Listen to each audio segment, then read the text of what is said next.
ಪ್ರೀತಿಯ ಮಿತ್ರರಿಗೆ ಮಧುಮಾಲಾ ಧ್ವನಿಸಿರಿ ಯೂಟ್ಯೂಬ್ ಚಾನಲ್ಗೆ ಆತ್ಮೀಯ ಸ್ವಾಗತ. ಕ್ಷಮಯ ಧರಿತ್ರಿ ಸಂಚಿಕೆ 93. ಬಹಳ ದಿನಗಳ ನಂತರ ಅಮ್ಮನಿಗೆ ಕರೆ ಮಾಡಿ ಮಾತನಾಡಿದ್ದ ಕೃಷ್ಣ ತಾನು ವಹಿಸಿಕೊಂಡಿರುವ ಕೆಲಸವನ್ನು ಮುಗಿಸಿ ಆದಷ್ಟು ಬೇಗ ಬೆಂಗಳೂರಿಗೆ ಬರುವುದಾಗಿ ತಿಳಿಸಿದ್ದನು. ಅಹಲ್ಯಾದೇವಿಯವರಿಗೆ ಮಗನನ್ನು ನೋಡುವವರೆಗೂ ಸಮಾಧಾನವಿರಲಿಲ್ಲ. ಇಲ್ಲ, ನನಗೆ ಅವನು ಹೇಳಿದಾಗೆ ಕಾಯ್ತಾ ಕೂರೋದಕ್ಕೆ ಆಗೋದಿಲ್ಲ. ನಾಳೆನೇ ಮಂಗಳೂರಿಗೋಗಿ ಅವನನ್ನು ಭೇಟಿ ಮಾಡಬೇಕು. ಹೇಗೂ ಅವನು ಉಳ್ಕೊಂಡಿರೋ ಪಿಜಿಯ ವಿಳಾಸ ತಿಳಿದಿದೆ, ಆದರೆ ಹೋಗೋದೇಗೆ ಎಂದು ಯೋಚಿಸುತ್ತಲೇ ತಕ್ಷಣ ಒಂದು ಉಪಾಯ ಹೊಳೆಯಿತು. ಕಂಪನಿಯಲ್ಲಿ ಮುಖ್ಯವಾದ ಕೆಲಸ ಇದೆ ಅಂತ ಶ್ರೀಪತಿಗೆ ಹೇಳಿ ಹೆಲಿಕಾಪ್ಟರ್ನ ವ್ಯವಸ್ಥೆ ಮಾಡಿಸೋದು. ಸರಿ, ಇದೇ ಒಳ್ಳೆ ಉಪಾಯ. ಬರುವಾಗ ನನ್ನ ಕಿಟ್ಟುವನ್ನು ಮನೆ ಕರ್ಕೊಂಡು ಬರ್ತೀನಿ. ಅವನು ತನ್ನ ಕೆಲಸವನ್ನು ಇಲ್ಲೇ ಮಾಡಿಕೊಳ್ಳಿ, ನಂತರ ಬೇಕಾದರೆ ತಲುಪಿಸೋ ವ್ಯವಸ್ಥೆಯನ್ನು ಹೇಗಾದರೂ ಮಾಡ್ಬೋದು ಎಂದು ಆಲೋಚಿಸುತ್ತಲೇ ಶ್ರೀಪತಿಯನ್ನು ತಮ್ಮ ಕೋಣೆಗೆ ಕರೆಸಿಕೊಂಡು ಹೆಲಿಕಾಪ್ಟರ್ನ ವ್ಯವಸ್ಥೆ ಮಾಡಲು ಹೇಳಿದರು. ಅಮ್ಮ, ಅಂಥ ಮುಖ್ಯವಾದ ಕೆಲಸ ಏನಿದೆ? ಇನ್ಚಾರ್ಜ್ ಸದಾನಂದ್ ಅವರು ನನಗೆ ಏನೂ ಹೇಳೇ ಇಲ್ವಲ್ಲ. ಅಂತೂ ಹೋಗಲೇಬೇಕು ಅಂತಿದ್ರೆ ನಾನೇ ಹೋಗ್ತೀನಿ. ನೀವು ಇಲ್ಲೇ ಇದ್ದು ವಿಶ್ರಾಂತಿ ತಗೊಳ್ಳಿ. ನಿಜ ಸಂಗತಿ ತಿಳಿಯದ ಶ್ರೀಪತಿ ಕಾಳಜಿಯ ಮಾತುಗಳನ್ನಾಡಿದನು. ಛೇ, ಇವನಿಗೆ ಏನಂತ ಹೇಳೋದು? ನಮ್ಮ ಕೃಷ್ಣ ಮೊದಲಿನಿಂದಲೂ ಇವನನ್ನು ಕಂಡ್ರೆ ಸಿಡಿಮಿಡಿಗೊಳ್ತಾ ಇದ್ದ. ಇವನನ್ನು ನನ್ನ ಜೊತೆಗೆ ಕರ್ಕೊಂಡು ಹೋದರೆ ಅವನ ಕೋಪಕ್ಕೆ ನಾನೇ ದಾರಿ ಮಾಡಿಕೊಟ್ಟಂತಾಗುತ್ತೆ ಅಂತ ಯೋಚಿಸಿನೇ ನಾನೊಬ್ಬಳೇ ಹೋಗೋ ತೀರ್ಮಾನ ಮಾಡಿದರೆ ಈಗ ಉಪಾಯವೆಲ್ಲವೂ ತಲೆ ಕೆಳಗಾಗುವಂತೆ ಕಾಣ್ತಿದೆಯಲ್ಲ. ಇಲ್ಲ, ನಾನಂತೂ ನಾಳೆನೇ ಕೃಷ್ಣನ್ನ ನೋಡಬೇಕು. ಅವನೊಡನೆ ನೇರವಾಗಿ ಮಾತನಾಡಿ ನನ್ನ ತಪ್ಪುಗಳಿಗೆ ಕ್ಷಮೆ ಕೇಳಬೇಕು ಎಂದು ತಲೆಯ ಮೇಲೆ ಕೈ ಹೊತ್ತು ಯೋಚಿಸುತ್ತಾ ಕುಳಿತರು. ಅಮ್ಮ, ಯಾಕೆ ಇಷ್ಟೊಂದು ಯೋಚನೆ ಮಾಡ್ತಿದ್ದೀರಾ? ನೀವು ಇಲ್ಲೂ ಕೂಡ ಕಂಪ್ನಿಗೆ ಹೋಗೋದು ಬೇಡ. ಕ್ಷಮಾರಿಗೆ ಹೇಳ್ತೀನಿ. ಹೇಗೋ ಜನಾರ್ದನಯ್ಯನವರು ಇದ್ದೇ ಇರ್ತಾರೆ. ಎಲ್ಲವೂ ಹೇಗೋ ನಡೆಯುತ್ತೆ. ನಾನು ಬೆಳಗ್ಗೆ ಹೋಗಿ ಸಂಜೆಯೊಳಗೆ ಬಂದ್ಬಿಡ್ತೀನಿ. ಶ್ರೀಪತಿ ಎದ್ದು ಮತ್ತದೇ ಮಾತುಗಳು. ಅವನ ಮಾತು ಮುಗಿಯುವುದರೊಳಗಾಗಿ ಕುಳಿತಲ್ಲಿಂದ ಎದ್ದು ನಿಂತ ಅಹಲ್ಯಾದೇವಿಯವರು, ಮಗು, ನೀನು ಎಲ್ಲಿಗೂ ಹೋಗ್ತಾ ಇಲ್ಲ. ಎರಡೆರಡು ಕಡೆ ನಿಭಾಯಿಸೋದಕ್ಕೆ ನಿನಗೂ ಕಷ್ಟವಾಗುತ್ತೆ. ನನ್ನ ಮಾತು ಕೇಳು.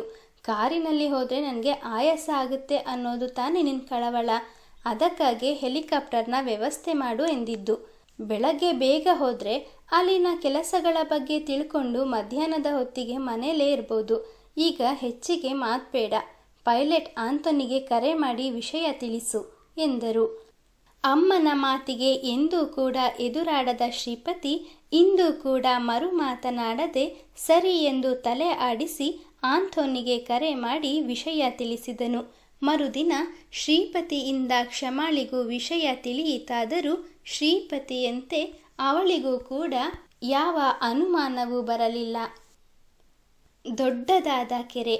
ಹಳ್ಳಿಯ ಹೆಂಗಳೆಯರು ಒಂದು ಕೈಯಲ್ಲಿ ಬಿಂದಿಗೆ ಹಿಡಿದು ಕಂಕುಳಿನಲ್ಲಿ ಮಗುವನ್ನು ಎತ್ತಿಕೊಂಡು ಕಾಲು ದಾರಿಯಲ್ಲಿ ನಡೆಯುತ್ತಿರುವ ಹಳ್ಳಿಯ ಸೊಗಡಿನ ಸುಂದರ ಚಿತ್ರಣ ಕೃಷ್ಣನ ಕರಕಮಲಗಳಿಂದ ಅರಳಿ ನಿಂತಿದ್ದವು. ಮಗು, ಕಿಟ್ಟು, ನಿಜಕ್ಕೂ ಇದು ನಿನ್ನ ಕೈಗಳಿಂದ ಅರಳಿದ ಚಿತ್ರಪಟಗಳೇ?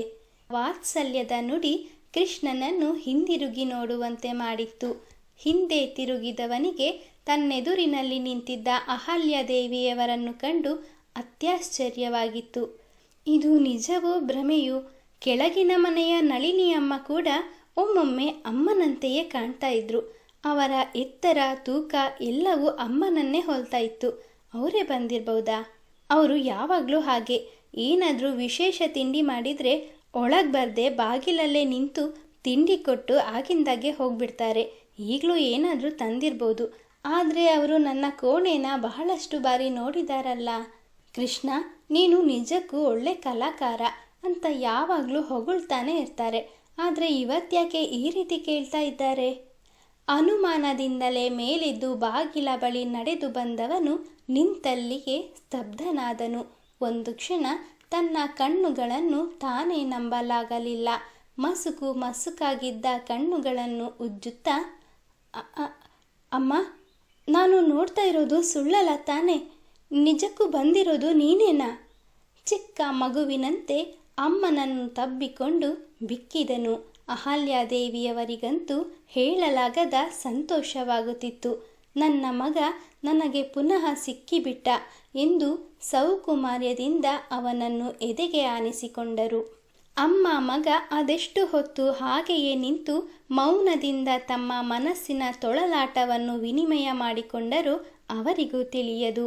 ಕಣ್ಣಿಗೆ ತಂಪನೀಯುವ ಆ ಸುಂದರ ದೃಶ್ಯವನ್ನು ಕಂಡು ಗೋಡೆಯ ಮೇಲಿರುವ ನಿರ್ಜೀವ ಚಿತ್ರಪಟಗಳು ಜೀವ ತಳೆದಿಹವೇನೋ ಎಂಬಂತೆ ಭಾಸವಾಗುತ್ತಿತ್ತು. ಮಗು ಕಿಟ್ಟು, ಎಷ್ಟೊಂದು ಬಡವಾಗಿದ್ದೀಯ ನೋಡು, ಸರಿಯಾಗಿ ಊಟ ತಿಂಡಿ ಮಾಡ್ತಾ ಇದೆಯೋ ಇಲ್ವೋ? ಅಹಲ್ಯಾದೇವಿ ಕಾಳಜಿಯಿಂದ ವಿಚಾರಿಸಿದರು. ಅವನು ಏನೂ ಮಾತನಾಡದೆ ಅಮ್ಮನನ್ನೇ ದಿಟ್ಟಿಸಿ ನೋಡುತ್ತಿದ್ದನು. ಇಂತಹ ಕರುಣಾಮಯಿಯನ್ನು ವಿನಾಕಾರಣ ನೋಯಿಸಿದನಲ್ಲ. ಅವನ ಮನಸ್ಸು ಪಾಪ ಪ್ರಜ್ಞೆಯಿಂದ ವಿಹ್ವಲಗೊಂಡಿತು. ಯಾಕೆ ಮಗು, ಏನು ಮಾತಾಡ್ತಾ ಇಲ್ಲ? ನಾನು ಬಂದಿದ್ದು ನಿನಗೆ ಖುಷಿಯಾಗಲಿಲ್ವಾ? ವಿರಕ್ತ ಭಾವದಿಂದ ಮಗನ ನಿಸ್ತೇಜ ಕಣ್ಣುಗಳಲ್ಲಿ ದೃಷ್ಟಿ ಇಟ್ಟರು. ಖುಷಿಯಾಗದೆ ಇರುತ್ತಾ ಅಮ್ಮ? ಬಾ ಒಳಗೆ, ಆಪ್ಯಾಯಮಾನದಿಂದ ನುಡಿದವನು ಅವರ ಕೃಶವಾಗಿದ್ದ ಕೈ ಹಿಡಿದು ಒಳ ಕರೆದುಕೊಂಡು ಬಂದು ಕುರ್ಚಿಯ ಮೇಲೆ ಕುಳ್ಳಿರಿಸಿದನು. ಅಹಲ್ಯಾದೇವಿಯವರ ಕಣ್ಣುಗಳು ಗೋಡೆಯ ಮೇಲೆ ಅಲಂಕರಿಸಿದ್ದ ಚಿತ್ರಪಟಗಳತ್ತ ಹೊರಳಿತು. ಅವೆಲ್ಲವೂ ಒಂದಕ್ಕಿಂತ ಒಂದು ವಿಭಿನ್ನವಾಗಿ ಸುಂದರವಾಗಿದ್ದವು. ಕಿಟ್ಟು, ನೀನು ಮೊದಲು ಕೂಡ ಇಷ್ಟೇ ಸುಂದರವಾಗಿ ಚಿತ್ರ ಬಿಡಿಸ್ತಿದ್ರು ನಾನೇ ಅದನ್ನು ಪ್ರೋತ್ಸಾಹಿಸಲಿಲ್ಲ. ಆದರೆ ನೀನು ನಿನ್ನ ಹವ್ಯಾಸವನ್ನೇ ವೃತ್ತಿಯನ್ನಾಗಿಸಿಕೊಂಡು ನಿನ್ನ ಜೀವನ ನಡೆಸ್ತಾ ಇದ್ದೀಯ. ನಿನ್ನನ್ನು ನೋಡ್ತಿದ್ರೆ ಬಹಳ ಹೆಮ್ಮೆ ಆಗುತ್ತೆ ಎಂದು ಮಗನ ಗುಣಗಾನ ಮಾಡಿದರು. ಅಮ್ಮ, ನೀನು ನನ್ನ ಕಲೆಯನ್ನು ಪ್ರೋತ್ಸಾಹಿಸಲಿಲ್ಲ ಅಂತ ಯಾರು ಹೇಳಿದ್ದು? ನನಗೆ ಕಷ್ಟ ಬಂದಾಗಲೆಲ್ಲ ಪ್ರತಿ ಬಾರಿನೂ ನನ್ನ ಬೆನ್ನಿಗೆ ನಿಂತಿದ್ದು ನೀನೇ. ಆದರೆ ನಾನೇ ಅದನ್ನು ಅರ್ಥ ಮಾಡಿಕೊಳ್ಳದೆ ಹೋದೆ. ಕೃಷ್ಣ ಭಾವುಕನಾದನು. ಪುಟ್ಟ, ನಿನಗೆ ಇಷ್ಟೆಲ್ಲ ಟ್ಯಾಲೆಂಟ್ ಇದ್ದರೂ ಅವತ್ತ್ಯಾಕೆ ಹಾಗೆ ನಡ್ಕೊಂಡೆ ಎಂದು ಶಾಲೆಯಲ್ಲಿ ನಡೆದ ಘಟನೆಗಳನ್ನು ನೆನೆದರು. ಇಲ್ಲ ಅಮ್ಮ, ಅವತ್ತು ನಿಮ್ಮ ಮಗ ಯಾವ ತಪ್ಪನ್ನು ಮಾಡಿರಲಿಲ್ಲ. ಅವತ್ತು ಮುಖ್ಯೋಪಾಧ್ಯಾಯರು ಹಾಗೂ ನನ್ನ ಮೇಲೆ ಅಸೂಯೆ ಪಡುತ್ತಿದ್ದ ವಿದ್ಯಾರ್ಥಿಗಳ ಪೋಷಕರು ಬೇಕು ಅಂತಲೇ ನನ್ನನ್ನು ಸಿಕ್ಕಿಸಿದ್ದು ಎಂದು ಎಲ್ಲ ವಿಷಯವನ್ನು ಅಮ್ಮನ ಬಳಿ ಸವಿಸ್ತಾರವಾಗಿ ಹೇಳಿದವನು ಮತ್ತೊಮ್ಮೆ ಪಬ್ನಲ್ಲಿ ನಡೆದ ಘಟನೆಯ ಬಗ್ಗೆಯೂ ವಿವರಿಸಿದ್ದನು. ನನಗೆ ಕುಡಿಯೋ ಅಭ್ಯಾಸನೇ ಇಲ್ದಿರುವಾಗ ನಾನೆಗೆ ಮೈ ಮೇಲೆ ಪ್ರಜ್ಞೆ ಇಲ್ಲದವನಂತೆ ಕುಡಿಯೋಕ್ಕೆ ಸಾಧ್ಯ ಇತ್ತು? ನನ್ನ ಸ್ನೇಹಿತರೇ ನನಗೆ ಕುಡಿಸಿ ಪಬ್ನಲ್ಲಿ ರಂಪಾಟ ಮಾಡಿದ್ರು. ನಾನು ಕುಡಿದ ವಿಷಯ ನಿನಗೆ ಗೊತ್ತಾದರೆ ನೀನು ಬೇಸರ ಮಾಡ್ಕೊಳ್ತೀಯ ಅನ್ನೋ ಕಾರಣಕ್ಕೆ ಕೋಪದಿಂದ ಅವರ ಮೇಲೆ ಹಲ್ಲೆ ಮಾಡೋಕ್ಕೆ ಹೋಗಿದ್ದು ನಿಜ. ಆದರೆ ಒಂದೇ ಒಂದು ಏಟು ಕೂಡ ಅವರಿಗೆ ತಾಕಲಿಲ್ಲ. ಅದೇ ಗಲಾಟೆಯಲ್ಲಿ ಅಲ್ಲಿದ್ದ ಫರ್ನಿಚರ್ಸ್ಗಳು ನಾಶವಾಗಿದ್ದು. ಅದು ಕೂಡ ಕೈ ತಪ್ಪಿನಿಂದ ಆಗಿದ್ದಲ್ಲ. ಮರುದಿನ ಅದರಲ್ಲಿ ನನ್ನ ತಪ್ಪು ಏನೂ ಇಲ್ಲ ಅಂತ ನಿನ್ನ ಬಳಿ ಕ್ಷಮೆ ಕೇಳೋಕ್ಕಂತ ಬಂದೆ. ಆದರೆ ನೀನು ಮನೇಲಿರಲಿಲ್ಲ. ಅಪ್ಪ ತಾವು ನಂಬಿದ್ದ ಪಾರ್ಟ್ನರ್ಗಳಿಂದ ಮೋಸ ಹೋಗಿ ನಮ್ಮನ್ನೆಲ್ಲ ಅಗಲಿದಾಗಲೇ ನನಗೆ ಜನರ ಮೇಲಿನ ವಿಶ್ವಾಸ ಕಳೆದು ಹೋಗಿತ್ತು. ಸದಾ ಕೈ ಹಿಡಿದು ಕಾಪಾಡುತ್ತಿದ್ದ ಅಪ್ಪ ನನ್ನನ್ನು ಬಿಟ್ಟು ಹೋದ್ಮೇಲೆ ನೀನು ಕೂಡ ಕಂಪನಿಯ ಕೆಲಸ ಅಂತ ನನ್ನ ಬಗ್ಗೆ ಗಮನ ಹರಿಸೋದನ್ನೇ ಬಿಟ್ಬಿಟ್ಟೆ.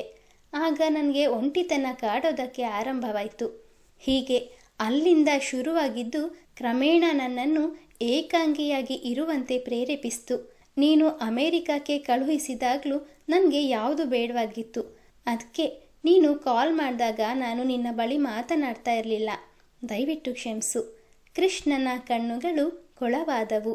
ಮಗನನ್ನು ಸಮಾಧಾನಪಡಿಸಿದ ಅಹಲ್ಯಾದೇವಿಯವರು, ಮಗು, ನಿನ್ನ ಪರಿಸ್ಥಿತಿ ನನಗೂ ಅರ್ಥ ಆಗುತ್ತೆ.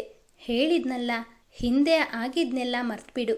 ಈಗ ಮುಂದೆ ನಿನ್ನ ಭವಿಷ್ಯದ ಬಗ್ಗೆ ಚಿಂತಿಸು ಎಂದವರು ತಮ್ಮ ಮಾತನ್ನು ಅರ್ಧಕ್ಕೆ ನಿಲ್ಲಿಸಿದಾಗ ಕೃಷ್ಣ ಅವರ ಅಂತರಾಳವನ್ನು ಅರಿತವನಂತೆ, ಅಮ್ಮ, ನಿನ್ನ ಮನದಲ್ಲಿ ಯಾವುದೋ ಪ್ರಶ್ನೆ ನಿನ್ನನ್ನು ಕೊರಿತಾ ಇದೆ ಅನ್ಸುತ್ತೆ. ಏನಮ್ಮ ಅದು ಎಂದು ಕೇಳಿದನು. ಒಂದು ಕ್ಷಣ ಮೌನ ವಹಿಸಿದ ಅಹಲ್ಯಾದೇವಿಯವರು ಭಾರವಾದ ಧ್ವನಿಯಲ್ಲಿ, ಮಗು, ಇಷ್ಟು ವರ್ಷದಿಂದ ಒಮ್ಮೆಯೂ ನನ್ನ ಬಳಿ ಮಾತನಾಡೋದಕ್ಕೆ ಮನಸ್ಸು ಮಾಡದಿದ್ದವನು ಈಗ ಏಕಾಏಕಿ ನನಗೆ ಕರೆ ಮಾಡಿದ್ಯಲ್ಲ, ಹೇಗೆ ಎಂದು ಆಶ್ಚರ್ಯದಿಂದ ಕೇಳಿದರು. ಅಮ್ಮ, ನಿಮ್ಮ ಬಳಿ ಮಾತನಾಡಬೇಕು, ನನ್ನ ತಪ್ಪುಗಳಿಗಾಗಿ ಕ್ಷಮೆ ಕೇಳಬೇಕು ಅಂತ ಎಷ್ಟೋ ಬಾರಿ ಅಂದ್ಕೊಂಡೆ. ಆದರೆ ನಾಚಿಕೆಗೆಟ್ಟ ಮುಖವನ್ನು ನಿಮಗೆ ಹೇಗೆ ತೋರಿಸೋದು, ನಿಮ್ಮ ಬಳಿ ಹೇಗೆ ಕ್ಷಮೆ ಕೇಳೋದು ಅಂತ ತಿಳಿಲಿಲ್ಲ. ಪ್ರತಿ ಬಾರಿಯೂ ಮನಸ್ಸು ಮಾಡಿ ನಿಮಗೆ ಕಾಲ್ ಮಾಡಬೇಕು ಅಂದ್ಕೊಂಡಾಗಲೆಲ್ಲ ಧೈರ್ಯ ಸಾಲದೆ ಸುಮ್ಮನಾಗ್ಬಿಡ್ತಿದ್ದೆ. ಆದರೆ ಬರಿದಾದ ನನ್ನ ಜೀವನಕ್ಕೆ ಪುನಶ್ಚೇತನವನ್ನು ತಂದುಕೊಟ್ಟವಳು ಒಬ್ಬಳು ದೇವತೆ ಎಂದು ಕ್ಷಮಾಳ ಪರಿಚಯವನ್ನು ತಿಳಿಸಿದನು. ಕ್ಷಮಾಳ ಹೆಸರನ್ನು ಕೇಳುತ್ತಿದ್ದಂತೆ ಅವರಿಗೆ ಏನೋ ಅನುಮಾನವಾಯಿತು. ಅವನು ಅವಳ ಬಗೆಗೆ ಹೇಳುತ್ತಾ ತಾನು ಹಾಗೂ ಅವಳು ಪ್ರತಿದಿನ ಮುಸ್ಸಂಜೆಯ ಹೊತ್ತು ಸಮುದ್ರ ತೀರದಲ್ಲಿ ಭೇಟಿಯಾಗುತ್ತಿದ್ದದ್ದು, ಕಷ್ಟ ಸುಖಗಳನ್ನು ಹಂಚಿಕೊಳ್ಳುತ್ತಿದ್ದ ವಿಷಯವನ್ನೆಲ್ಲ ಅರುಹಿದನು. ಮಗನ ಬಾಯಿಯಿಂದ ಇಷ್ಟೆಲ್ಲ ಮಾತುಗಳನ್ನು ಕೇಳಿದ ಮೇಲೆ ಈಗ ತಮ್ಮ ಮನೆಯಲ್ಲಿ ಇರುವ ಕ್ಷಮ, ಇವನು ಹೇಳುತ್ತಿರುವ ಕ್ಷಮ ಇಬ್ಬರು ಒಬ್ಬಳೇ ಆಗಿರಬಹುದೇ ಎಂಬ ಅನುಮಾನ ಬಲವಾಯಿತು. ತಕ್ಷಣ ಏನೋ ನೆನಪಾದಂತಾಗಿ ಗೋಡೆಯ ಮೇಲೆ ತಮ್ಮ ಕಣ್ಣೆದುರಿಗಿದ್ದ ಚಿತ್ರಪಟವನ್ನೇ ಸೂಕ್ಷ್ಮವಾಗಿ ಗಮನಿಸಿದರು. ಹೌದು, ಇದು ಅದೇ ಮನೆ. ಅಂದರೆ ಇವನು ಈ ಚಿತ್ರವನ್ನು ಯಾಕೆ ಬಿಡಿಸಿರ್ಬೋದು? ಪ್ರತಿ ಬಾರಿ ಅದೇ ಸ್ಥಳದಲ್ಲಿ ಓಡಾಡ್ತಿದ್ರಿಂದ ನೆನಪಿಗಾಗಿ ಬಿಡಿಸಿರ್ಬೋದಾ? ತನ್ನಲ್ಲಿಯೇ ಹೇಳಿಕೊಂಡವರು ಕುತೂಹಲ ತಡೆಯಲಾಗದೆ, ಮಗು, ಈ ಚಿತ್ರ ಬಹಳ ಸುಂದರವಾಗಿದೆ. 2 ತೆಂಗಿನ ಮರಗಳು, ಹಳೆಯ ಕಾಲದ ಅದ್ಭುತವಾದ ಮನೆ, ಎದುರಿಗಿರುವ ಕಡಲ ತೀರ ಎಲ್ಲವನ್ನು ನೋಡ್ತಿದ್ರೆ ಸಹಜ ಸುಂದರವಾದ ನೈಜ ಚಿತ್ರಣವೇ ನಿನ್ನ ಕೈಯಲ್ಲಿ ಮೂಡಿದೆ ಎಂದು ಮಗನನ್ನು ಶ್ಲಾಘಿಸಿದರು. ಕೃಷ್ಣನ ಕೈಯಲ್ಲಿ ಅರಳಿದ್ದ ಚಿತ್ರ ನಿಜಕ್ಕೂ ಅದ್ಭುತವಾಗಿತ್ತು. ಅಹಲ್ಯಾದೇವಿ ಕೂಡ ಮಗನ ಪ್ರತಿಭೆಯನ್ನು ಮನಸಾರೆ ಹೊಗಳಿದ್ದರು. ಜೊತೆಗೆ ಆ ಚಿತ್ರದ ಕುರಿತು ಮಗ ಏನಾದರೂ ಹೆಚ್ಚಿನದನ್ನು ಹೇಳಬಹುದೇ ಎಂದು ಅಷ್ಟೇ ಕಾತುರರಾದರು. ಕ್ಷಮಾ ಹಾಗೂ ಕೃಷ್ಣನ ಪ್ರೀತಿಯ ವಿಷಯ ಅಹಲ್ಯಾದೇವಿಯವರಿಗೆ ತಿಳಿಯುವುದೇ? ನಿರೀಕ್ಷಿಸಿ ಮುಂದಿನ ಸಂಚಿಕೆಯಲ್ಲಿ. ಮಿತ್ರರೇ, ಕಥೆಯ ಬಗ್ಗೆ ನಿಮ್ಮ ಅನಿಸಿಕೆ ಅಭಿಪ್ರಾಯಗಳನ್ನು ದಯವಿಟ್ಟು ಕಮೆಂಟ್ನ ಮೂಲಕ ಹಂಚಿಕೊಳ್ಳಿ. ಹಾಗೆ ಲೈಕ್, ಶೇರ್, ಸಬ್ಸ್ಕ್ರೈಬ್ ಮಾಡುವುದರ ಮೂಲಕ ನಮ್ಮನ್ನು ಪ್ರೋತ್ಸಾಹಿಸಿ. ಮುಂದಿನ ಸಂಚಿಕೆಯಲ್ಲಿ ಮತ್ತೆ ಸಿಗೋಣ. ಧನ್ಯವಾದಗಳು.